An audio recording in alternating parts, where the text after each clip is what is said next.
All right, in this episode, we are putting the German engineering against the Japanese engineering. See how that gonna plays out. I'm gonna talk about what my plan with this bike, why I have a Honda in my garage. That's something quite unusual on my end. We are going to prove a point between the KTM and a Japanese bike, and let's just get right into it, shall we? I have a big plan with this bike. We're going to make a few episodes. One episode is entirely about how this bike gets set up by the end users. I'm really curious how he felt this bike needs to be set up in order for him to ride the best as his abilities letting him to. We're going to check that out. We also fixing the problem what this bike has, which you're going to get to it. It has a big problem. And we are going to try to put it back to the original OEM condition best as I can be. And we are going to sell it. The Japanese is known to be the best, the most reliable, and the German is known to be the most craziest, more advanced. That's the short version. We were talking about KTMs recently and the problems what KTM has. I want to prove a point over there. I want you guys to understand this situation more deeply because there is way more to it. Starting with the KTM problems, piston problems, electrical failures. The four-stroke has a lot of electrical connection problems. The water gets into it. The engine is not running. The filter is too small. It cannot deliver the right amount of fuel. Then it starts bugging. The two-stroke piston blowing up, a cylinder cracking. Problem. And when it comes to Japanese, you just hear this. Yeah. So that's pretty much what you hear from the Japanese when it comes to problems. You may hear isolated situation, but not as common as KTMs. And to start with, KTM in a good day make 250, 300,000 units a year. These guys over here make 20 to 50,000 units a year. KTM, when you put it in Instagram, KTM hashtag 20 million hashtag comes up just on the KTM keyword alone.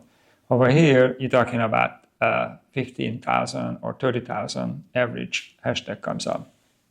So the point over here is, if something goes wrong with the KTM, you will know it because it's much larger, it's much more spread out. And if something fails, obviously, more of those bikes failing because the quantity is just much greater than this guy's has.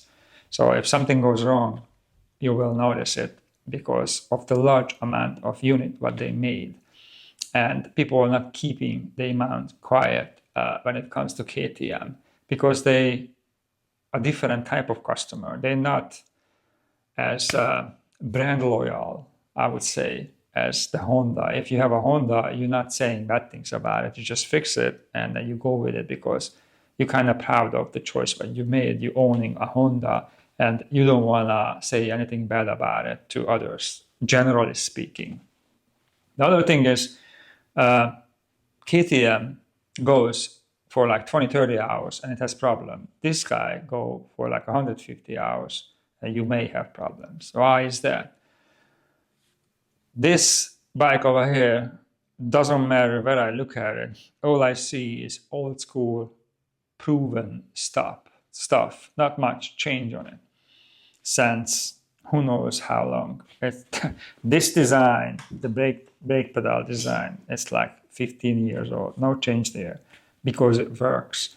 So obviously it won't break down because it has enough time to be improved for whatever reason, like the mid-level reason. On the other hand, KTM building really high performance or race ready machines, which is, gives you the true excitement.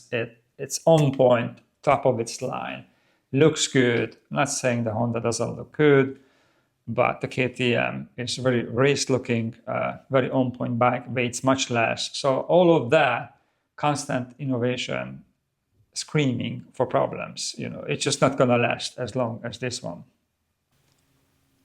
When you start developing parts for the bike, that's when things are changed. And the perfect example, Honda kind of staying away from developing. They do, but very minimalistic. So that's kind of like not even worth to mention. Yamaha, on the other hand, it does develop a lot. They have its own way of building stuff. The reversed engine, just to mention one, but they have problems. So when it comes to Yamaha, it's not perfect. So you cannot tell me that bike is perfect because it isn't.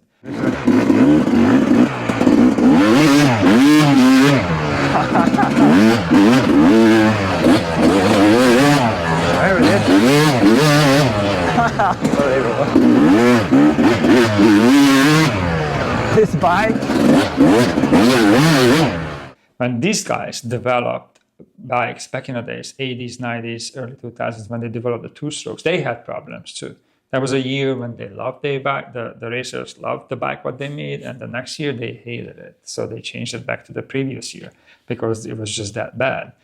So my point is, every time when it comes to developing or giving something new, it always comes with the problems first.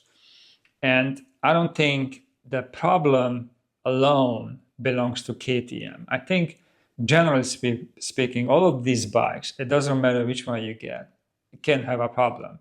So you cannot just blame the KTM and say the KTM is the worst bike out of all the dirt bike, because it isn't. That's just the most amount of dirt bike it's sold. It's KTM. And when you hear a problem, you're going to hear more from the KTM than from others, because it's just not as many out there. So back to this bike, what we try to do with it is fixing the tiny little problem what it has, which is the crankcase is broken. And the reason why the crankcase is broken, because the starter, one-way clutch, failed on it. When my starter broke on my KTM, it cost me around $80 to replace it. That Bendix, that's what failed on it, but nothing else broken, no crankcase. Over here, just the crankcase alone will cost $500, plus whatever broken parts inside needs to be replaced. Hopefully you can see my point. So good and bad, it can go both ways. So we are going to take the engine out, try to see what parts we need to order besides the crankcase. Probably going to tear the entire bike down, clean it up, make it acceptable for the future customer, future owner, so he can like the bike. We're probably going to replace the piston in it. And this bike currently has 5,000 miles in it, which is approximately around 150 hours. It's not much, but obviously that's how far the bike went.